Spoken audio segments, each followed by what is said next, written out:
మేమైతే కనుక ఒక రైతుకి ఫీజ్ ఆఫ్ కాల్ చేయడానికి అయితే వచ్చామండి. అలాగే కొత్త వైర్ కూడా తీసుకున్నాడు. ఆ వైర్ తీసుకుంటాను ఇట్లా మెల్ట్ అంతా అయిపోయింది. మొత్తం పొగలు వచ్చేసి ఇదే అయిపోయిందండి. బట్ ఫీజు అయితే లేదు. మళ్ళీ వేరే వైర్ తీసుకొచ్చి దానికైతే వేసామండి. మనకైతే బర్న్ అయిపోయింది ఫీజు. ఏమిటి ప్రాబ్లం అని చెప్పి చూసుకుంటూ వస్తే కనుక పోల్లు అయితే కనుక మెల్ట్ అయిపోయి ఉన్నాయి. రైతులు చాలామంది అయితే కనుక చెట్ల మీద ఇలా లాక్కుంటారండి. చాలా ప్రాబ్లం అయితే ఉంటుంది. మేమైతే అవేర్నెస్ చేస్తున్నాము. అయినా మన మాట చాలా వరకు అయితే విన్నారు రైతులందరూ కూడా. సో ఇప్పుడైతే ఆ కేబుల్ అంతా తీసుకొచ్చి ఇక్కడైతే పెట్టామండి. అక్కడైతే సప్లై ఇచ్చాం. ఇప్పుడైతే కేబుల్ బాగుందా లేదా చెక్ చేసుకొని మళ్ళీ అలాగే కేబుల్ కూడా రెడీ చేసి రీస్టరింగ్ అయితే చేస్తామండి. ఇక్కడ చూడండి, ఇక్కడ వరకు అయితే కనుక సప్లై బాగుంది. మనం అయితే టెస్ట్ ల్యాంప్తో చెక్ చేస్తున్నాము.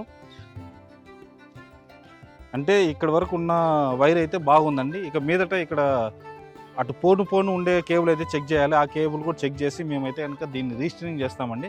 వీలైనంత వరకు రైతులకు చెప్తాం చెట్లలో కేబుల్ పెట్టుకోవద్దని చెప్పేసి.